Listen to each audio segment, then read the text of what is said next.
ಹಣದುಬ್ಬರ ನಮಗೆ ಮಾತ್ರ ಸಮಸ್ಯೆಯಲ್ಲ, ಇಡೀ ಜಗತ್ತಿಗೆ ಸವಾಲಾಗಿದೆ. ಆದ್ದರಿಂದ ಗೆಲ್ಲುವ ಹೆಚ್ಚಿನ ಅವಕಾಶವಿರುವ ಅಭ್ಯರ್ಥಿಯನ್ನು ಆಯ್ಕೆ ಮಾಡಿ. ನಮ್ಮ ಪಕ್ಷದಲ್ಲಿ ಯಾವುದೇ ಅಪರಾಧಿ ಇಲ್ಲ. ಉತ್ತರ ಪ್ರದೇಶದ ಬಿಜೆಪಿ 1 ಜಿಲ್ಲೆ 1 ಉತ್ಪನ್ನವನ್ನು ನೀಡಿದೆ, ಆದರೆ ಸಮಾಜವಾದಿ ಪಕ್ಷವು 1 ಜಿಲ್ಲೆ 1 ಮಾಫಿಯಾವನ್ನು ನೀಡಿದೆ.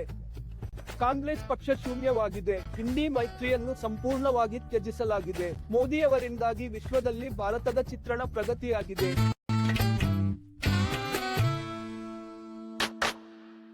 ಈ ಬಿಡುವಿಲ್ಲದ ಸಮಯದಲ್ಲಿ ನಮ್ಮೊಂದಿಗೆ ಸೇರಿದ್ದಕ್ಕಾಗಿ ತುಂಬಾ ಧನ್ಯವಾದಗಳು. ಇಂದು ನೀವು ಪ್ರಚಾರ ಮಾಡುತ್ತಿದ್ದೀರಿ ಮತ್ತು ನೀವು ದಿನಕ್ಕೆ 3 ಬಾರಿ ಹೋಗುತ್ತೀರಿ, ಸರಿ? ನನ್ನ ದೇವರೇ, ಈ ಶಾಖದಲ್ಲಿ 41 ಡಿಗ್ರಿ ತಾಪಮಾನ 41 ಸತತವಾಗಿ ಕ್ಷೇತ್ರದಲ್ಲಿ ಇರುವುದರಿಂದ ಈ ಬಿಸಿಗೆ ಒಗ್ಗಿಕೊಂಡಿದ್ದೇವೆ. ಹೌದು ಹೌದು, ನಾವು ಪೂರ್ಣ 5 ವರ್ಷಗಳ ಕಾಲ ಕ್ಷೇತ್ರದಲ್ಲಿ ಕೆಲಸ ಮಾಡುತ್ತೇವೆ ಮತ್ತು ಚುನಾವಣಾ ಸಮಯದಲ್ಲಿ ಮಾತ್ರವಲ್ಲ, ನಾವು ಬೆಳಿಗ್ಗೆ 8ರಿಂದ ಮಧ್ಯರಾತ್ರಿ 12ರವರೆಗೆ ಮೈದಾನದಲ್ಲಿದ್ದೇವೆ. ನಾವು ಜನರೊಂದಿಗೆ ರಸ್ತೆ ಬದಿಯಲ್ಲಿ ಎಲ್ಲೆಂದರಲ್ಲಿ ಮತದಾರರೊಂದಿಗೆ ಮಾತನಾಡುತ್ತಿದ್ದೇವೆ ಮತ್ತು ರಜಪೂತರು ಮಾತ್ರ ಚುನಾವಣೆಯ ನಂತರ ಯೋಗಿ ಆಗಬಹುದು ಎಂದು ಸ್ವಲ್ಪ ಆತಂಕಗೊಂಡಿದ್ದಾರೆ. ಅಂತಹ ಪರಿಸ್ಥಿತಿ ಇಲ್ಲ. ಪ್ರತಿಪಕ್ಷದವರು ಇಂತಹ ಸುದ್ದಿ ಹಬ್ಬಿಸುತ್ತಿದ್ದಾರೆ. ಎಲ್ಲವೂ ಸಹಜ, ಎಲ್ಲವೂ ಚೆನ್ನಾಗಿ ನಡೆಯುತ್ತಿದೆ. ಹಾಗಾದರೆ ಇದು ಕೇವಲ ವದಂತಿಯೇ? ಪ್ರತಿಪಕ್ಷಗಳು ಇದನ್ನು ಪ್ರಚಾರ ಮಾಡಿದ್ದು, ಇದಕ್ಕೆ ಯಾವುದೇ ಆಧಾರವಿಲ್ಲ. ಆದರೆ ಒಂದು ವಿಷಯವಿದೆ, ಶಿವರಾಜ್ ಚೌಹಾಣ್ ಚುನಾವಣೆಯಲ್ಲಿ ಗೆದ್ದರು ಮತ್ತು ಅವರನ್ನು ಕೆಳಗಿಳಿಯುವಂತೆ ಕೇಳಲಾಯಿತು. ಇದು ರಾಜಕೀಯ. ನಮ್ಮ ಜವಾಬ್ದಾರಿಗಳು ಬದಲಾಗುತ್ತಲೇ ಇರುತ್ತವೆ. ನಾನು MP. ಹೌದು. 2004ರಲ್ಲಿ ನಾನು ರಾಜ್ಯಸಭೆಗೆ ಹೋಗಿದ್ದೆ ಮತ್ತು ಈಗ ನಾನು MLA ಆಗಿದ್ದೇನೆ. ಅಂತಹ ಜವಾಬ್ದಾರಿಗಳಲ್ಲಿ ಬದಲಾವಣೆಗಳು ನಡೆಯುತ್ತಲೇ ಇರುತ್ತವೆ. ಇಲ್ಲಿ 2019ರಲ್ಲಿ ನೀವು ಸರಿಸುಮಾರು 14 ಸ್ಥಾನಗಳನ್ನು ಗೆದ್ದಿದ್ದೀರಿ. ಅದು ಬಹುಮತಕ್ಕಿಂತ 5% ಕಡಿಮೆ. ಈ ಬಾರಿ ಅಲ್ಲಿ ಏನಾಗಲಿದೆ ಅಂದರೆ ಪ್ರತಿಪಕ್ಷಗಳು ಬೇರೆ ಮಾಡುತ್ತಿವೆಯೇ? ಆ ಆಸನಗಳನ್ನು ಹಿಡಿದಿಟ್ಟುಕೊಳ್ಳಲು ನೀವು ಏನು ಮಾಡುತ್ತಿದ್ದೀರಿ? ಉತ್ತರ ಪ್ರದೇಶದಲ್ಲಿ ಗೌರವಾನ್ವಿತ ಪ್ರಧಾನ ಮಂತ್ರಿ ಗರೀಬ್ ಕಲ್ಯಾಣ ಯೋಜನೆ ಬಡವರನ್ನು ತಲುಪಿದೆ. ಮೋದಿ ಮೇಲಿನ ಜನರ ನಂಬಿಕೆ ಹೆಚ್ಚುತ್ತಲೇ ಇದೆ. 14ರಿಂದ 22ರವರೆಗಿನ ಚುನಾವಣೆಗಳಲ್ಲಿ ಭಾರತೀಯ ಜನತಾ ಪಕ್ಷವು ತಮ್ಮ ಶೇಕಡಾವಾರು ಮತಗಳನ್ನು ಹೆಚ್ಚಿಸಿಕೊಂಡಿದೆ ಮತ್ತು ಅದಕ್ಕೆ ಕಾರಣ ಮೋದಿಯವರು ಮಾತ್ರ. ಏಕೆಂದರೆ ಕರೋನಾ ಸಾಂಕ್ರಾಮಿಕದ ಸಮಯವು ತೊಂದರೆಯ ಸಮಯವಾಗಿತ್ತು. ಆಗ ಎಲ್ಲರಿಗೂ ಮೋದಿಜಿ ತಮ್ಮ ರಕ್ಷಕನ ರೂಪದಲ್ಲಿದ್ದಾರೆ ಎಂದು ಭಾವಿಸಿದ್ದರು. ಅವರು ತಮ್ಮ ಆರೋಗ್ಯದ ಬಗ್ಗೆ ಚಿಂತಿತರಾಗಿದ್ದರು ಮತ್ತು ಅವರು ತಮ್ಮ ಆಹಾರದ ಬಗ್ಗೆ ಚಿಂತಿತರಾಗಿದ್ದರು ಮತ್ತು ಅವರು ತಮ್ಮ ಜೀವನವನ್ನು ವಿಸ್ತರಿಸುವ ಬಗ್ಗೆ ಚಿಂತಿತರಾಗಿದ್ದರು. ಅದು ಹೊಸ ಸ್ಟಾರ್ಟ್ಅಪ್ಗಳಾಗಲಿ ಅಥವಾ ಕರೋನಾ ಸಾಂಕ್ರಾಮಿಕ ರೋಗಕ್ಕೆ ಲಸಿಕೆಯಾಗಿರಲಿ ಅಥವಾ ಎಲ್ಲ ರೀತಿಯಲ್ಲೂ ಮೋದಿಜಿ ಸಾರ್ವಜನಿಕರೊಂದಿಗೆ ನಿರಂತರವಾಗಿ ಸಂಪರ್ಕದಲ್ಲಿರುತ್ತಿದ್ದರು. ಮತ್ತು ಉತ್ತರ ಪ್ರದೇಶದ ಎಲ್ಲರಿಗೂ ನಿರ್ಗತಿಕರಿಗೆ ಮನೆ ಸಿಕ್ಕಿದೆ, ಅವರಿಗೆ ಶೌಚಾಲಯವಿದೆ, ರೈತರ ಅನುಕೂಲಗಳಿವೆ, ರೈತರ 6,000 ರೂಪಾಯಿಗಳ ಸವಲತ್ತು ಎಲ್ಲರಿಗೂ ಸಿಗುತ್ತಿದೆ ಮತ್ತು ನಡುವೆ ಯಾವುದೇ ಸ್ಥಳವಿಲ್ಲ. ತಿನ್ನುವ ಜನರು, ಅವರು 50 ಕೋಟಿಗೂ ಹೆಚ್ಚು ತೆರೆದಿದ್ದರು. ಜನರು ಭಾವಿಸುತ್ತಿದ್ದರು, ಪ್ರತಿಪಕ್ಷಗಳು ಹೇಳುತ್ತಿದ್ದವು, ಅವರು ಶೂನ್ಯ ಸಮತೋಲನದಲ್ಲಿ ಏಕೆ ತೆರೆಯುತ್ತಿದ್ದಾರೆ. ಆದರೆ ನೇರ ಲಾಭ ವರ್ಗಾವಣೆಯಾದಾಗ ಬಟನ್ ಒತ್ತಿದ ತಕ್ಷಣ ಮೋದಿಜಿ ಪ್ರತಿಯೊಬ್ಬರ ಖಾತೆಗೆ ಹಣವನ್ನು ಕಳುಹಿಸುತ್ತಾರೆ. ಹೀಗಾಗಿ ನನ್ನ ಮೊಬೈಲ್ಗೆ ನೇರವಾಗಿ ಹಣ ಬಂದಿದೆ ಎಂದು ಜನ ಭಾವಿಸಿದ್ದಾರೆ. ಹೀಗಾಗಿ ನಮಗೆ 5 ಲಕ್ಷ ಪರಿಹಾರದ ಭರವಸೆ ಇದೆ, PMS ಎಂದು ಸೋನಿಧಿ ಬೀದಿ ಬದಿ ವ್ಯಾಪಾರಿಗಳನ್ನು ಕೇಳಿದರು. ಹಾಗಾಗಿ ಪ್ರತಿಯೊಂದು ಕ್ಷೇತ್ರವೂ ಮೋದಿಯವರೊಂದಿಗೆ ಸಂಪರ್ಕ ಹೊಂದಿದೆ. ಇದರಿಂದಾಗಿ ಉತ್ತರ ಪ್ರದೇಶ ರಾಜ್ಯದಲ್ಲಿ ಭಾರತೀಯ ಜನತಾ ಪಕ್ಷದ ಮೋದಿ ಅಲೆ ಎದ್ದಿದೆ ಎಂದು ಹೇಳಬಹುದು. ಮತ್ತು ಎರಡನೆಯದಾಗಿ ಉತ್ತರ ಪ್ರದೇಶದ ಮೂಲಸೌಕರ್ಯ ಬದಲಾಗಿದೆ. ಹೆಚ್ಚಿನ ಎಕ್ಸ್‌ಪ್ರೆಸ್‌ವೇಗಳು ಇಂದು ಉತ್ತರ ಪ್ರದೇಶದಲ್ಲಿವೆ. 2,72,000 ಕಿ.ಮೀ ಗಟ್ಟಿಯಾದ ರಸ್ತೆಗಳನ್ನು ನಿರ್ಮಿಸಿದ್ದೇವೆ. ನಾವು 75 ಜಿಲ್ಲೆಗಳನ್ನು 4 ಮಾರ್ಗದ ಪಥಗಳೊಂದಿಗೆ ಸಂಪರ್ಕಿಸಿದ್ದೇವೆ. ಮತ್ತು ದೊಡ್ಡ ವಿಷಯವೆಂದರೆ ವಿದ್ಯುತ್. 2017ಕ್ಕಿಂತ ಮೊದಲು ಸ್ವಚ್ಛ ಸರ್ಕಾರ ಇದ್ದಾಗ 1 ವಾರ ಹಗಲು ರಾತ್ರಿ ಬರುತ್ತಿತ್ತು. ನಾವು 75 ಜಿಲ್ಲೆಗಳಿಗೆ ಸಮಾನ ವಿದ್ಯುತ್ ನೀಡುತ್ತಿದ್ದೇವೆ, ಇಡೀ ದಿನದ ಕೇಂದ್ರ ಕಚೇರಿಯಲ್ಲಿ ಮತ್ತು ಗ್ರಾಮ ಮಟ್ಟದವರೆಗೆ ನಾವು 22 ಗಂಟೆಗಳಿಂದ 18-17 ಗಂಟೆಗಳವರೆಗೆ ಒದಗಿಸುತ್ತಿದ್ದೇವೆ. ನೀರಾವರಿಗಾಗಿ ರೈತರು ಹಣ ನೀಡಬೇಕಿಲ್ಲ ಎಂಬುದು ದೊಡ್ಡ ವಿಷಯ. ಅವರ ಟ್ಯೂಬಲ್ಗಳಿಗೆ ವಿದ್ಯುತ್ ಬಿಲ್ ಉಚಿತ ಮಾಡಲಾಗಿದೆ. ಆದ್ದರಿಂದ ಅಂತಹ ಯೋಜನೆಗಳು ಬಹಳಷ್ಟು ಇವೆ. ಉತ್ತರ ಪ್ರದೇಶದಲ್ಲಿ ಭಾರತೀಯ ಜನತಾ ಪಕ್ಷದ ಸರ್ಕಾರ, ಯೋಗಿಜಿ ಉತ್ತರ ಪ್ರದೇಶಕ್ಕೆ ದೊಡ್ಡ ಕಾನೂನು ಮತ್ತು ಸುವ್ಯವಸ್ಥೆ ಸವಾಲನ್ನು ಹೊಂದಿದ್ದರು ಎಂದು ಜನರು ನಂಬುತ್ತಾರೆ. ಆದ್ದರಿಂದ ಇಂದು ಉತ್ತರ ಪ್ರದೇಶವು ಉತ್ತರ ಪ್ರದೇಶದಲ್ಲಿ ಬೆಳವಣಿಗೆಯ ಎಂಜಿನ್ನಂತೆ ಮುನ್ನುಗ್ಗುತ್ತಿದೆ.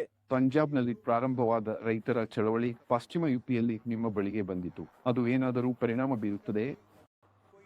ಯಾವುದೇ ಪರಿಣಾಮವಿಲ್ಲ. ಇದು ರೈತರ ಚಳವಳಿಯಲ್ಲ, ಪ್ರತಿಪಕ್ಷಗಳ ಚಳವಳಿ. ಪ್ರತಿಪಕ್ಷಗಳು ಅದನ್ನು ಮುಂದಕ್ಕೆ ತಳ್ಳಲು ಪ್ರಯತ್ನಿಸಿದವು, ಆದರೆ ಅದು ಯಶಸ್ವಿಯಾಗಲಿಲ್ಲ, ಏಕೆಂದರೆ ನಮ್ಮ ಚುನಾವಣಾ ಫಲಿತಾಂಶಗಳು ಸಾರ್ವಜನಿಕರು ಬಿಜೆಪಿಯೊಂದಿಗಿದ್ದಾರೆ ಎಂಬುದನ್ನು ತೋರಿಸುತ್ತದೆ. ಹಾಗಾಗಿ ನಿಮ್ಮ ಸರ್ಕಾರ ಯೋಗಿ ಮತ್ತು ಮೋದಿ ಎಂದು ಜನ ಹೇಳುತ್ತಿದ್ದಾರೆ. ಈ ಯುಪಿಯಲ್ಲಿ ದೊಡ್ಡ ಶಕ್ತಿ ಯಾರು, ಯೋಗಿ ಅಥವಾ ಮೋದಿ? ಮೋದಿ ವಿಶ್ವದ ಅತ್ಯಂತ ಜನಪ್ರಿಯ ರಾಜಕಾರಣಿ, ಮತ್ತು ಮೋದಿಯಿಂದಾಗಿ ಇಡೀ ಭಾರತದ ಚಿತ್ರಣ ಮುಂದಕ್ಕೆ ಸಾಗಿದೆ ಮತ್ತು ಗರೀಬ್ ಕಲ್ಯಾಣ ಯೋಜನೆ ಜನಸಾಮಾನ್ಯರನ್ನು ತಲುಪಿದೆ.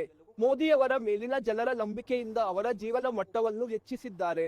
ಕಳೆದ ಚುನಾವಣೆಯಲ್ಲಿ ಪುಲ್ವಾಮಾದಿಂದ ನಿಮಗೆ ದೊಡ್ಡ ಉತ್ತೇಜನ ಸಿಕ್ಕಿತು. ಈ ಬಾರಿ ಪುಲ್ವಾಮಾ ಇಲ್ಲವಾದ್ದರಿಂದ ಇದರ ಪ್ರಭಾವ ಕಡಿಮೆಯಾಗಿದೆ. ಪರಿಣಾಮ ಕಡಿಮೆಯಾಗಿಲ್ಲ. ನಮ್ಮ ಕಲ್ಯಾಣ ಯೋಜನೆಗಳು ಜನಸಾಮಾನ್ಯರಿಗೆ ತಲುಪಿವೆ. ಈಗ 25 ಕೋಟಿ ಜನರನ್ನು ಬಡತನ ರೇಖೆಯಿಂದ ಹೊರ ತಂದಿದ್ದೇವೆ. ಹಾಗಾಗಿ ಬಡತನ ರೇಖೆಗಿಂತ ಕೆಳಗಿರುವ ಜನರು ಈಗ ಇಡೀ ದೇಶದಲ್ಲಿ 80 ಕೋಟಿ ಜನರು ಮತ್ತು ಉತ್ತರ ಪ್ರದೇಶದಲ್ಲಿ 15 ಕೋಟಿ ಜನರು ಪಡಿತರ ಪಡೆಯುತ್ತಿದ್ದಾರೆ ಎಂದು ಭಾವಿಸುತ್ತಾರೆ. ಮತ್ತು ಯಾರೂ ಅದನ್ನು ಮೊದಲು ನೀಡಲು ಸಾಧ್ಯವಾಗಲಿಲ್ಲ. ಹಗಲು ಹೊತ್ತಿನಲ್ಲಿ ರಿಕ್ಷಾ ಚಾಲಕರು ಎಳೆಯುತ್ತಾರೆ ಎಂಬ ಆತಂಕ ಬಡವರದ್ದು, ಮತ್ತು ಅವರು ಅದೇ ಹಣದಿಂದ ರಾತ್ರಿಯಲ್ಲಿ ತಮ್ಮ ಮಕ್ಕಳಿಗೆ ಆಹಾರವನ್ನು ಖರೀದಿಸುತ್ತಾರೆ. ಈಗ ಅವರಿಗೆ ಆಹಾರದ ಚಿಂತೆ ಇಲ್ಲ. ಆದ್ದರಿಂದ ಪ್ರಮುಖ ಸಮಸ್ಯೆ ಏನೆಂದರೆ ನಮ್ಮ ಬಡವರು ಏನು ಯೋಚಿಸುತ್ತಾರೆ, ಅವರ ಆಹಾರ ಮತ್ತು ವಸತಿ ಸಮಸ್ಯೆಯನ್ನು ಪರಿಹರಿಸಬೇಕು. ಹಾಗಾಗಿ ಆಹಾರ, ಮನೆ, ಗ್ಯಾಸ್ ಸಂಪರ್ಕ, ಉಚಿತ ವಿದ್ಯುತ್ ಸಂಪರ್ಕ, 5 ಲಕ್ಷದವರೆಗೆ ಉಚಿತ ಗ್ಯಾರಂಟಿ ಪಡೆಯುತ್ತಿದ್ದಾರೆ. ಆಯುಷ್ಮಾನ್ ಭಾರತ್ ಅಡಿಯಲ್ಲಿ ಭಾರತದಲ್ಲಿ ದೀರ್ಘಾಯುಷ್ಯದ ಗ್ಯಾರಂಟಿ ಎಂಬಂತೆ 70 ವರ್ಷದ ಎಲ್ಲಾ ವೃದ್ಧರನ್ನು ಮೋದಿ ಸೇರಿಸಿದ್ದಾರೆ. ಪುಲ್ವಾಮಾದಂತೆ ಅಯೋಧ್ಯೆಯು ಚುನಾವಣಾ ವಿಷಯವೇ, ರಾಜಕೀಯ ವಿಚಾರ? ಅಯೋಧ್ಯೆ ಇನ್ನೊಂದು ವಿಷಯ. ಅಯೋಧ್ಯೆ ನಮ್ಮ ನಂಬಿಕೆಯ ಸ್ಥಳ. ಅಯೋಧ್ಯೆಯಲ್ಲಿ ಪ್ರಪಂಚದಾದ್ಯಂತ ಜನರು ತಲೆಬಾಗಿ ಹೋಗುತ್ತಾರೆ. ಮತ್ತು ರಾಮಮಂದಿರ ನಿರ್ಮಾಣದ ನಂತರ ಭಾರತದ ಪರಿಸರ ಬದಲಾಗಿದೆ. ಬಿಜೆಪಿಯವರು ಏನು ಹೇಳಿದರೂ ಮೋದಿಯವರು ಮಾಡಿದ್ದಾರೆ ಎಂದು ಜನರು ನಂಬಿದ್ದಾರೆ. ನಮ್ಮ ಪ್ರಣಾಳಿಕೆಗಳಲ್ಲಿ ಯಾವಾಗಲೂ ಒಂದು ನಿರ್ಣಯವಿರುತ್ತದೆ. ಬಿಜೆಪಿ ರಚನೆಯಾದಾಗಿನಿಂದ ರಾಮಮಂದಿರ ಕಟ್ಟುತ್ತೇವೆ, 370 ತೊಲಗುತ್ತೇವೆ ಎಂಬ ನಮ್ಮ ನಿರ್ಣಯದ ಭರವಸೆಗಳನ್ನೆಲ್ಲ ನಿಧಾನವಾಗಿ ಈಡೇರಿಸಿದ್ದೇವೆ. ಆದರೆ ಧರ್ಮವನ್ನು ರಾಜಕೀಯ ವಿಷಯವನ್ನಾಗಿ ಮಾಡುವುದು ಒಳ್ಳೆಯದಲ್ಲ, ಅಲ್ಲವೇ? ಇದನ್ನು ಧರ್ಮಕ್ಕೆ ಜೋಡಿಸಬೇಡಿ, ಅದನ್ನು ನಂಬಿಕೆಯೊಂದಿಗೆ ಜೋಡಿಸಿ, ಜನರ ಭಾವನೆಗಳೊಂದಿಗೆ ಸಂಪರ್ಕಪಡಿಸಿ. ನಿಮ್ಮ ಭಾವನೆಗಳು ಮತ್ತು ನನ್ನ ಭಾವನೆಗಳು ಮತ್ತು ಸಾಮಾನ್ಯ ಜನರ ಭಾವನೆಗಳು ಒಂದೇ ಆಗಿವೆ. ಪ್ರಭು ರಾಮ್ ಲಾಲಾ ಅವರು ಅಯೋಧ್ಯೆಯಲ್ಲಿ ಜನಿಸಿದರು ಎಂಬುದನ್ನು ಕಾಂಗ್ರೆಸ್ ಆಡಳಿತದಲ್ಲಿ ಸಾಬೀತುಪಡಿಸಬೇಕಾಗಿತ್ತು ಎಂದು ಜನರು ನಂಬುತ್ತಾರೆ. ನಾನು ನಿಮಗೆ ಅಟಲ್ ಜಿಯವರ ಕಥೆಯನ್ನು ಹೇಳುತ್ತೇನೆ. ಅಟಲ್ ಜಿ ಇಂಡೋನೇಷ್ಯಾಕ್ಕೆ ಹೋದರು. ಇಂಡೋನೇಷ್ಯಾ ಮುಸ್ಲಿಂ ದೇಶ. ನೆರೆಹೊರೆಯಲ್ಲಿ ರಾಮಲೀಲಾ ನುಡಿಸಲಾಗುತ್ತಿತ್ತು. ಇದು ಮುಸ್ಲಿಂ ದೇಶ, ಇಲ್ಲಿ ರಾಮಲೀಲಾ ಯಾಕೆ ಆಡುತ್ತಿದ್ದಾರೆ ಎಂದು ಸ್ಥಳೀಯ ಮುಖಂಡರನ್ನು ಪ್ರಶ್ನಿಸಿದರು. ಅವರು ಹೇಳಿದರು, ನಾವು ನಮ್ಮ ಧರ್ಮವನ್ನು ಬದಲಾಯಿಸಿದ್ದೇವೆ, ನಾವು ಪೂಜೆ ಮಾಡುವ ವಿಧಾನವನ್ನು ಬದಲಾಯಿಸಿದ್ದೇವೆ, ಆದರೆ ನಾವು ನಮ್ಮ ಪೂರ್ವಜರನ್ನು ಬದಲಾಯಿಸಿಲ್ಲ. ರಾಮನು ಅವರ ಪೂರ್ವಜ. ಹುಟ್ಟಿನಿಂದ ಸಾಯುವವರೆಗೂ ರಾಮ ನಮ್ಮ ಮೂಲೆ ಮೂಲೆಯಲ್ಲಿದ್ದಾನೆ. ರೈತರಿಗೆ ಉಚಿತ ವಿದ್ಯುತ್ ಬಗ್ಗೆ ಮಾತನಾಡಿದ್ದೀರಿ. ಮಿಸ್ಟರ್ ಮೋದಿ ಅವರು ಗುಜರಾತ್ ಮುಖ್ಯಮಂತ್ರಿಯಾಗಿದ್ದಾಗ ಅದನ್ನು ನಿಲ್ಲಿಸಿದರು, ಏಕೆಂದರೆ ವಿದ್ಯುತ್ ವ್ಯರ್ಥವಾಗುತ್ತಿದೆ. ನಮಗೆ ದೇಶದಾದ್ಯಂತ ವಿದ್ಯುತ್ ಕೊರತೆ ಇದೆ. ಯುಪಿ ಮಾತ್ರವಲ್ಲ, ಹೆಚ್ಚು ರಾಜ್ಯಗಳು. ನೀರಾವರಿ ಬಿಲ್ ಅನ್ನು ಶೂನ್ಯ ಮಾಡುವುದಾಗಿ ರೈತರಿಗೆ ಭರವಸೆ ನೀಡಿದ್ದೇವೆ. ನೀರಾವರಿ ಮಸೂದೆಯನ್ನು ಶೂನ್ಯ ಮಾಡಿದ್ದೇವೆ, ಭರವಸೆಗಳನ್ನು ಈಡೇರಿಸಿದ್ದೇವೆ. ಸಕಾಲಕ್ಕೆ ವಿದ್ಯುತ್ ಸಿಗದೆ ರೈತರು ಪರದಾಡಿದರು. ಅವರಿಗಾಗಿ ಪ್ರತ್ಯೇಕ ಸಾಲುಗಳನ್ನು ಮಾಡಿದ್ದೇವೆ. ನಾವು ಎಲ್ಲಾ ಕೊಳವೆ ಬಾವಿಗಳಿಗೆ ಪ್ರತ್ಯೇಕ ವಿದ್ಯುತ್ ಮಾರ್ಗಗಳನ್ನು ಸ್ಥಾಪಿಸಿದ್ದೇವೆ, ಅವುಗಳಿಗೆ ಶೂನ್ಯ ಬಿಲ್ ಸಿಗುತ್ತದೆ. ಆದರೆ ಅವರು ಹೆಚ್ಚು ನೀರನ್ನು ಹೊರತೆಗೆಯುತ್ತಾರೆ, ಸರಿ? ಹೆಚ್ಚುವರಿ ನೀರಿನಿಂದ ಅವರು ಏನು ಮಾಡುತ್ತಾರೆ? ಬೇಸಾಯಕ್ಕೆ ಎಷ್ಟು ಬೇಕೋ ಅಷ್ಟು ನೀರು ಕಲಿಯುತ್ತಾರೆ. ಇದನ್ನೆಲ್ಲ ಬಡವರಿಗಾಗಿ ಕೊಟ್ಟಿದ್ದೀರಿ ಎಂದರು. ಆದರೆ ದೊಡ್ಡ ವಿಷಯವೆಂದರೆ ಉದ್ಯೋಗ. ಯುಪಿ ಮತ್ತು ಬಿಹಾರದಲ್ಲಿ ಸಾಕಷ್ಟು ಉದ್ಯೋಗ ಸಮಸ್ಯೆ ಇರುವುದನ್ನು ನೀವು ನೋಡುತ್ತೀರಿ. ಅದರ ಬಗ್ಗೆ ನೀವು ಏನು ಮಾಡಿದ್ದೀರಿ? ನಾವು ಮಿಷನ್ ರೋಜ್ಗಾರ್ ನಡೆಸುತ್ತೇವೆ ಎಂಬುದು ಪ್ರಧಾನಿಯವರ ಭರವಸೆ ಮತ್ತು ಪ್ರಧಾನಿಯವರ ಆಶಯವಾಗಿತ್ತು. ಮಿಷನ್ ರೋಜ್ಗಾರ್ ಅಡಿಯಲ್ಲಿ ಯುವಕರು ನೇರ ಸರ್ಕಾರಿ ಉದ್ಯೋಗವನ್ನು ಪಡೆಯುತ್ತಾರೆ. ಕೋಟಿಗಟ್ಟಲೆ ಜನರಿಗೆ ಉದ್ಯೋಗ ನೀಡುವಲ್ಲಿ ಮೋದಿಜಿ ಇಡೀ ದೇಶದಲ್ಲಿ ಯಶಸ್ಸು ಸಾಧಿಸಿದ್ದಾರೆ. ಉತ್ತರ ಪ್ರದೇಶವೊಂದರಲ್ಲೇ ನಾವು 6.5 ಲಕ್ಷಕ್ಕೂ ಹೆಚ್ಚು ಜನರನ್ನು ಅವರ ಬುದ್ಧಿವಂತಿಕೆ ಮತ್ತು ಬುದ್ಧಿವಂತಿಕೆಯ ಸಹಾಯದಿಂದ ಸ್ಪಷ್ಟತೆ ಮತ್ತು ಪಾರದರ್ಶಕತೆಯೊಂದಿಗೆ ಸರ್ಕಾರಿ ಉದ್ಯೋಗಗಳಿಗೆ ಕರೆತಂದಿದ್ದೇವೆ. 6.5 ಲಕ್ಷಕ್ಕೂ ಹೆಚ್ಚು. 6.5 ಲಕ್ಷ. ನಾನು ಇಡೀ ಯುಪಿ, ನನಗೆ ಸರ್ಕಾರಿ ಕೆಲಸ ಸಿಕ್ಕಿದೆ. ಎರಡನೆಯದಾಗಿ, ಉತ್ತರ ಪ್ರದೇಶದಲ್ಲಿ ಪ್ರತಿ ಜಿಲ್ಲೆಯಲ್ಲೂ ಏನಾದರೂ ವಿಶೇಷತೆ ಇದೆ. ನಾವು ಅದನ್ನು ಒಂದು ಜಿಲ್ಲೆ ಒಂದು ಉತ್ಪನ್ನ ಎಂದು ಕರೆಯುತ್ತೇವೆ. ಒಂದು ಜಿಲ್ಲೆ ಒಂದು ಉತ್ಪನ್ನ. ಲಕ್ನೋದಂತೆ ಚಿಕನ್ ಬಟ್ಟೆ ಕಸೂತಿ ಉದ್ಯಮವು ಇಡೀ ಪ್ರಪಂಚದಲ್ಲಿ ಪ್ರಸಿದ್ಧವಾಗಿದೆ. ಅಲಿಗಢ್ನ ಬೀಗಗಳು ಇಡೀ ಪ್ರಪಂಚದಲ್ಲಿ ಪ್ರಸಿದ್ಧವಾಗಿವೆ. ಮೊರಾದಾಬಾದ್ನ ಹಿತ್ತಾಳೆ ಉದ್ಯಮವು ಇಡೀ ಪ್ರಪಂಚದಲ್ಲಿ ಪ್ರಸಿದ್ಧವಾಗಿದೆ. ಅದೇ ರೀತಿ ಅಮ್ರೋಹ ನಮ್ಮ ದೇಶದ ಪುಟ್ಟ ಜಿಲ್ಲೆ. ನಮ್ಮ ಸಂಸ್ಕೃತಿಯಲ್ಲಿ ನಾವು ನುಡಿಸುವ ಅಮರೋಹದ ಡೋಲು ಇಡೀ ಪ್ರಪಂಚಕ್ಕೆ ರಫ್ತಾಗುತ್ತದೆ. ಜನರು ರಾಂಪುರವನ್ನು ಚಾಕುವಿನಿಂದ ತಿಳಿದಿದ್ದರು, ಆದರೆ ಭಾರತೀಯ ಪಕ್ಷದ ಸರ್ಕಾರದಲ್ಲಿ ಅವರು ಪಿಟೀಲುಗೆ ಹೆಸರುವಾಸಿಯಾಗಿದ್ದಾರೆ. ಪಿಟೀಲು ರಾಂಪುರದಿಂದ ಇಡೀ ಜಗತ್ತಿಗೆ ಹೋಗುತ್ತದೆ. ಅದೇ ರೀತಿ ಸಿದ್ಧಾರ್ಥನಗರ ಜಿಲ್ಲೆ, ಸಿದ್ಧಾರ್ಥನಗರದ ಕಪ್ಪು ಉಪ್ಪಿನಕಾಯಿ ಇಡೀ ವಿಶ್ವದಲ್ಲೇ ಪ್ರಸಿದ್ಧವಾಗಿದೆ. ನಾವು ಅದನ್ನು ಬ್ರಾಂಡ್ ಮಾಡಿದ್ದೇವೆ. ಪ್ರಯಾಗ್ರಾಜ್ನ ಪೇರಲ ಇಡೀ ದೇಶ ಮತ್ತು ಪ್ರಪಂಚದಲ್ಲಿ ಪ್ರಸಿದ್ಧವಾಗಿದೆ. ಪ್ರತಿ ಜಿಲ್ಲೆಯಲ್ಲೂ ಒಂದಿಲ್ಲೊಂದು ವಿಶೇಷತೆ ಇರುತ್ತದೆ. ಆದ್ದರಿಂದ ನಾವು ಅದನ್ನು ಒಂದು ಜಿಲ್ಲೆ ಒಂದು ಉತ್ಪನ್ನದ ಮೂಲಕ ಮಾರುಕಟ್ಟೆ ಮಾಡಿದ್ದೇವೆ. ಮತ್ತು ಬಡೋಗಿ ಕಾಲೇನ್ನಂತೆ ನಾವು ಅವರಿಗೆ ಸ್ಥಳವನ್ನು ನೀಡಿದ್ದೇವೆ ಮತ್ತು ಅವರಿಗೆ ಹಣಕಾಸು ಒದಗಿಸಿದ್ದೇವೆ. ಇದಲ್ಲದೆ ಅವರನ್ನು ನೇರವಾಗಿ ಉದ್ಯೋಗದೊಂದಿಗೆ ಸಂಪರ್ಕಿಸುವಲ್ಲಿ ಯಶಸ್ಸು ಕಂಡಿದ್ದೇವೆ. ನಾವು ಒಂದು ಜಿಲ್ಲೆ ಒಂದು ಉತ್ಪನ್ನದೊಂದಿಗೆ ಕೋಟಿಗಟ್ಟಲೆ ಜನರನ್ನು ಸಂಪರ್ಕಿಸಿದ್ದೇವೆ ಮತ್ತು ನಾವು ಅವರ ಜೀವನ ಮಟ್ಟವನ್ನು ಹೆಚ್ಚಿಸುವಲ್ಲಿ ಯಶಸ್ವಿಯಾಗಿದ್ದೇವೆ. ಸಮಸ್ಯೆ ಇದೆ. ನಿನ್ನೆ ವಾರಣಾಸಿ ಘಾಟ್ಗೆ ಹೋದಾಗ ಹಣದುಬ್ಬರ ತುಂಬಾ ಹೆಚ್ಚಾಗಿದೆ ಎಂದು ಜನರು ಹೇಳುತ್ತಿದ್ದರು. ದಾರಿಯಲ್ಲಿ ಬಂದ ಒಬ್ಬ ಅಂಗಡಿಯವನು ಇಷ್ಟು ದೊಡ್ಡ ಶಾಪಿಂಗ್ ಸೆಂಟರ್ ಮಾಡಿದ, ಆದರೆ ಅಲ್ಲಿ ಅಂಗಡಿ ಹೊಂದಲು 30 ಲಕ್ಷ ಕೊಡಿ ಎಂದು ಕೇಳುತ್ತಿದ್ದಾರೆ. ಮೊದಲನೆಯದು. ನಂಬರ್ 2, ರಿಕ್ಷಾ ಚಾಲಕ ಹೇಳಿದ, ಏನು ವ್ಯತ್ಯಾಸ? ನಾನು 30 ರೂಪಾಯಿ ಕೊಟ್ಟಿದ್ದೇನೆ, ಈಗ ನಾನು 32 ರೂಪಾಯಿ ಕೊಡುತ್ತಿದ್ದೇನೆ. ನಾನು 32 ರೂಪಾಯಿ ಕೊಡುತ್ತೇನೆ, ಆದರೆ ಹಣದುಬ್ಬರ ಸಮಸ್ಯೆ ಇಲ್ಲ, ಏಕೆಂದರೆ ರಾತ್ರಿಯಲ್ಲಿ ನನಗೆ 70 ರೂಪಾಯಿಗೆ ಒಂದು ಮದ್ಯ. ಸ್ವಲ್ಪ ತೊಂದರೆಯಾದರೂ ಈಗ 74 ರೂಪಾಯಿ ಆಗಿದೆ. ಜನರ ಕೊಳ್ಳುವ ಶಕ್ತಿ ಹೆಚ್ಚಿದೆ ಎಂಬುದೇ ವಿಷಯ. ಜನರ ಆದಾಯ ಹೆಚ್ಚಿದೆ. ಹಣದುಬ್ಬರ ಸಮಸ್ಯೆಯಾಗಿದೆ. ಹಣದುಬ್ಬರವು ನಮಗೆ ಮಾತ್ರ ಸಮಸ್ಯೆಯಲ್ಲ, ಇದು ಇಡೀ ವರ್ಗಕ್ಕೆ. ಆದರೆ ಬಿಜೆಪಿ ಸರ್ಕಾರ ಇದನ್ನು ನಿಯಂತ್ರಿಸಿದೆ. ಪೆಟ್ರೋಲ್ ಡೀಸೆಲ್ ಬೆಲೆ ಇಳಿಸಿದ್ದೇವೆ. ಜನರು ಹಣದುಬ್ಬರದಿಂದ ಬಳಲಬಾರದು ಎಂದು ನಾವು ಸರ್ಕಾರದ ಸಹಾಯವನ್ನು ನೀಡಿದ್ದೇವೆ. ಪೆಟ್ರೋಲ್ ಡೀಸೆಲ್ ಬೆಲೆ ಇಳಿಕೆಯಾಗಿದೆ. ಪೆಟ್ರೋಲ್ ಡೀಸೆಲ್ ಬೆಲೆ ಇಳಿಕೆಯಾಗಿದೆ. ಮುಂಬೈನಲ್ಲಿ ಕಡಿಮೆಯಾಗಿಲ್ಲ. ಭಾರತ ಸರ್ಕಾರವು ಪೆಟ್ರೋಲ್ ಮತ್ತು ಡೀಸೆಲ್ ಬೆಲೆಯನ್ನು ಕಡಿಮೆ ಮಾಡಿದೆ. ಮತ್ತು ತೆರಿಗೆಯನ್ನು ಕಡಿಮೆ ಮಾಡಿದ್ದೇವೆ. ಮತ್ತು ಎರಡನೆಯದು, ಅದರ ಬಗ್ಗೆ ಯೋಚಿಸಿ. ಬಡವರು ತಮ್ಮ ವೈಯಕ್ತಿಕ ವೆಚ್ಚಗಳ ಬಗ್ಗೆ ಚಿಂತಿಸುವುದಿಲ್ಲ. ಅದು ಅವರ ಹಣದುಬ್ಬರದ ಮೇಲೆ ಪರಿಣಾಮ ಬೀರಲಿಲ್ಲ. ಮತ್ತು ಇದು ಜಾಗತಿಕ ಸಮಸ್ಯೆ, ನಮ್ಮ ಸಮಸ್ಯೆ ಅಲ್ಲ. ರಷ್ಯಾ ಉಕ್ರೇನಿಯನ್ ಯುದ್ಧ ನಡೆಯುತ್ತಿದೆ. ಪೆಟ್ರೋಲಿಯಂ ಉತ್ಪನ್ನಗಳ ಬಗ್ಗೆ ನಿಮಗೆ ತಿಳಿದಿದೆ. ಜಗತ್ತು ಯುದ್ಧದಲ್ಲಿದ್ದಾಗ ಪ್ರಪಂಚದಾದ್ಯಂತ ಹಣದುಬ್ಬರ ಹೆಚ್ಚಾಗುತ್ತದೆ. ಆದರೆ ಭಾರತದಲ್ಲಿ ಮೋದಿಜಿ ಹಣದುಬ್ಬರವನ್ನು ನಿಯಂತ್ರಿಸಿದ್ದಾರೆ. ಕ್ರಿಶ್ಚಿಯನ್ನರ ಬೈಬಲ್ನಲ್ಲಿ ಮನುಷ್ಯನು ರೊಟ್ಟಿಯಿಂದ ಮಾತ್ರ ಬದುಕುವುದಿಲ್ಲ ಎಂಬ ಮಾತಿದೆ. ಅವನು ಕೇವಲ ರೊಟ್ಟಿಯಿಂದ ಬದುಕುವುದಿಲ್ಲ. ರಾಜಕೀಯದಲ್ಲಿ ಭಾಗವಹಿಸುವಿಕೆ, ಉದಾಹರಣೆಗೆ, ಬಡವನದ್ದೇ ದೊಡ್ಡ ಸವಾಲಾಗಿತ್ತು. ನಾವು ಅವನನ್ನು ಬಡವನಿಗಿಂತ ಮೇಲಕ್ಕೆ ತಂದಿದ್ದೇವೆ. ಈಗ ಅವನು ಭವಿಷ್ಯದ ಬಗ್ಗೆ ಯೋಚಿಸಬಹುದು. ಈಗ ಬಡವರು ಮುಂದೆ ಸಾಗುವ ಬಗ್ಗೆ ಯೋಚಿಸುತ್ತಿದ್ದಾರೆ. ನಾವು ಅವನನ್ನು ದೈನಂದಿನ ಚಿಂತೆಯಿಂದ ತೆಗೆದುಹಾಕಿದ್ದೇವೆ. ಆದರೆ ನಿಮ್ಮ ರಾಜ್ಯದಲ್ಲಿ 20% ಮುಸ್ಲಿಮರಿದ್ದಾರೆ ಮತ್ತು ನೀವು ಅವರಿಗೆ ಒಂದು ಟಿಕೆಟ್ ನೀಡಿಲ್ಲ. ನಾನು 2009ರಲ್ಲಿ ರಾಜನಾಥ್ ಸಿಂಗ್ ಅವರಿಗೆ ಒಂದು ಪ್ರಶ್ನೆ ಕೇಳಿದ್ದೆ, ನಾವೇನು ಮಾಡಬೇಕು? ಈಗಲೂ ಅದೇ ಪ್ರಶ್ನೆಯೇ? ಇಲ್ಲ, ಇದಲ್ಲ. ನಾವು ಚುನಾವಣೆಗೆ ಹೋದಾಗ ನಾವು ಗೆಲ್ಲುವ ಆಧಾರದ ಮೇಲೆ ನೋಡುತ್ತೇವೆ. ಗೆದ್ದವರನ್ನು ಅಭ್ಯರ್ಥಿಯನ್ನಾಗಿ ಮಾಡುತ್ತೇವೆ ಮತ್ತು ನಾವು ನೋಡುವ ಸಮಿತಿ ನಾವು ಅವರನ್ನು ಅಭ್ಯರ್ಥಿಯನ್ನಾಗಿ ಮಾಡುತ್ತೇವೆ. ಆದರೆ ಅಪರಾಧಿಗಳಲ್ಲ. ನಾವು ಪಾರದರ್ಶಕತೆ ಮತ್ತು ಸ್ಪಷ್ಟತೆಯೊಂದಿಗೆ ನೀತಿಯನ್ನು ನಿರ್ಧರಿಸಿದ್ದೇವೆ. ಇದು ಸಾಮಾನ್ಯ ಜನರ ಸಹಭಾಗಿತ್ವ. ನಮ್ಮ ಪಕ್ಷದಲ್ಲಿ ಯಾವುದೇ ಅಪರಾಧಿಗಳಿಲ್ಲ. ಮತ್ತು ದೊಡ್ಡ ವಿಷಯವೆಂದರೆ ನಾವು ಗೆದ್ದಾಗ ನಾವು ಅದೇ ಶಕ್ತಿಯನ್ನು ನೀಡುತ್ತೇವೆ. ನಾವು ಸರ್ಕಾರಕ್ಕೆ ಮಾಡುವಂತೆ ಸಾಮಾನ್ಯ ಜನರಿಗೆ. ನಾವು ಎಲ್ಲರನ್ನೂ ಒಟ್ಟಿಗೆ ಕರೆದುಕೊಂಡು ಹೋಗುತ್ತೇವೆ. ಮಾಯಾವತಿ ಬಿಜೆಪಿ 2 ಎಂದು ಜನ ಹೇಳುತ್ತಿದ್ದಾರೆ. ಇದು ಸರಿಯೇ? ಅವರ ಟಿಕೆಟ್ ಹಂಚಿಕೆ ನೋಡಿದರೆ ನಮಗೇನು ತೊಂದರೆ ಎಂದು ಅನಿಸುತ್ತದೆ. ಯಾವುದೇ ರಾಜಕೀಯ ಪಕ್ಷದ ಬಗ್ಗೆ ಮಾತನಾಡುವುದು ಸರಿಯಲ್ಲ. ಬಿಜೆಪಿ ಸರ್ಕಾರ 90% ಸರ್ಕಾರವಾಗಿದೆ. ಇದೇ ಪ್ರಕರಣಗಳಲ್ಲಿ 90% ಪ್ರತಿಪಕ್ಷಗಳ ವಿರುದ್ಧ ಇವೆ ಮತ್ತು ಬಿಜೆಪಿ ವಿರುದ್ಧ 10%. 90%ದಿಂದ 10%. ನಾವು ಸಿಬಿಐ ಡಿ ಕಾನೂನುಗಳನ್ನು ಮಾಡಿಲ್ಲ. ಆದರೆ 90% ವಿರೋಧ ಪಕ್ಷದ ವಿರುದ್ಧ ಇದು ಪ್ರಜಾಪ್ರಭುತ್ವಕ್ಕೆ ಒಳ್ಳೆಯದೇ. ಅವರು 50 ವರ್ಷಗಳಿಂದ ಮಾಡಲ್ಪಟ್ಟಿದ್ದಾರೆ ಮತ್ತು ಅವು ಸ್ವತಂತ್ರ ಸಂಸ್ಥೆಗಳಾಗಿವೆ ಮತ್ತು ಅವರ ಕೆಲಸವನ್ನು ಮಾಡುತ್ತವೆ. ಅವರು ಸ್ವತಂತ್ರರೇ? ಅವು ಸ್ವತಂತ್ರ ಏಜೆನ್ಸಿಗಳು ಮತ್ತು ಉತ್ತರ ಪ್ರದೇಶದೊಂದಿಗೆ ಅವುಗಳಿಗೆ ಯಾವುದೇ ಸಂಬಂಧವಿಲ್ಲ. ನೀವು ಪ್ರಚಾರಕ್ಕೆ ಹೋದಾಗ ನೀವು ಎದುರಿಸುತ್ತಿರುವ ದೊಡ್ಡ ಸಮಸ್ಯೆ ಏನು? ನೀವು ನಿಭಾಯಿಸಬೇಕಾದ ವಿಷಯ ಯಾವುದು? ಪ್ರಾಮಾಣಿಕವಾಗಿ ಒಂದು ದೊಡ್ಡ ಸಮಸ್ಯೆ. ನಾವು ಸಾರ್ವಜನಿಕರ ಬಳಿ ಹೋದಾಗ ಸಾರ್ವಜನಿಕರು ನಮ್ಮ ನೀತಿಗಳನ್ನು ಹೊಗಳುತ್ತಿದ್ದಾರೆ. ಮಂದಿರದ ಹೆಸರಿನಲ್ಲಿ ಜನರು ಚಪ್ಪಾಳೆ ತಟ್ಟುತ್ತಾರೆ. ಜನರು ಸೆಕ್ಷನ್ 370ರ ಹೆಸರಿನಲ್ಲಿ ಚಪ್ಪಾಳೆ ತಟ್ಟುತ್ತಾರೆ. ನಾವು 370 ಮುಗಿಸಲು ಸಾಧ್ಯವಾಗುತ್ತದೆ ಎಂದು ಯಾರೂ ಊಹಿಸುವುದಿಲ್ಲ. ಜನ ಬಿಜೆಪಿ ಜೊತೆಗಿದ್ದಾರೆ. ಜನರು ಮೋದಿ ಜೊತೆಗಿದ್ದಾರೆ.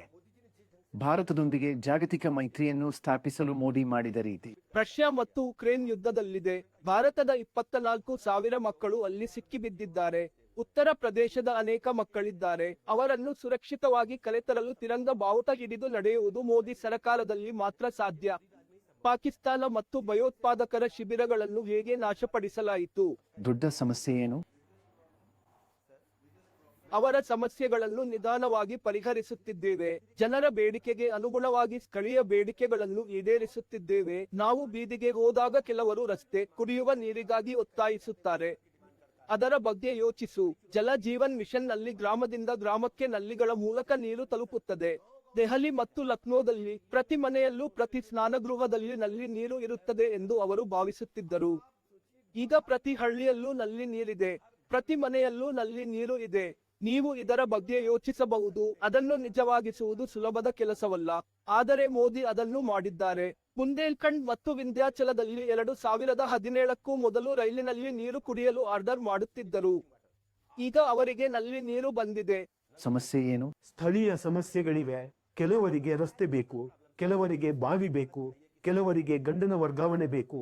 ನಾವು ನೋಡುವ ದೊಡ್ಡ ಸಮಸ್ಯೆಗಳಿಲ್ಲ. ಅವು ಸ್ಥಳೀಯ ಸಮಸ್ಯೆಗಳು. ಒಂದು ವೇಳೆ ಬಿಜೆಪಿ 307ನೇ ಸ್ಥಾನಗಳನ್ನು ಗೆಲ್ಲಲು ಬಯಸಿದೆ. ಯುಪಿ ದೊಡ್ಡ ಕೊಡುಗೆ ನೀಡಬೇಕು. ಮಿತ್ರ ಪಕ್ಷಗಳೊಂದಿಗೆ ನೀವು 62 ಸ್ಥಾನಗಳನ್ನು ಹೊಂದಿದ್ದೀರಿ. ನೀವು ಏನು ಮಾಡುತ್ತೀರಾ? 80ರಲ್ಲಿ 80 ಸೀಟುಗಳನ್ನು ಹೊಂದುತ್ತೇವೆ. ನಮಗೆ 66 ಸೀಟುಗಳಿವೆ. 2019ರಲ್ಲಿ 64 ಸೀಟು ಗೆದ್ದಿದ್ದೇವೆ. ನಾವು 2 ಉಪಚುನಾವಣೆಗಳಾದ ಅಜಂಗಢ ಮತ್ತು ರಾಂಪುರವನ್ನು ಗೆದ್ದಿದ್ದೇವೆ.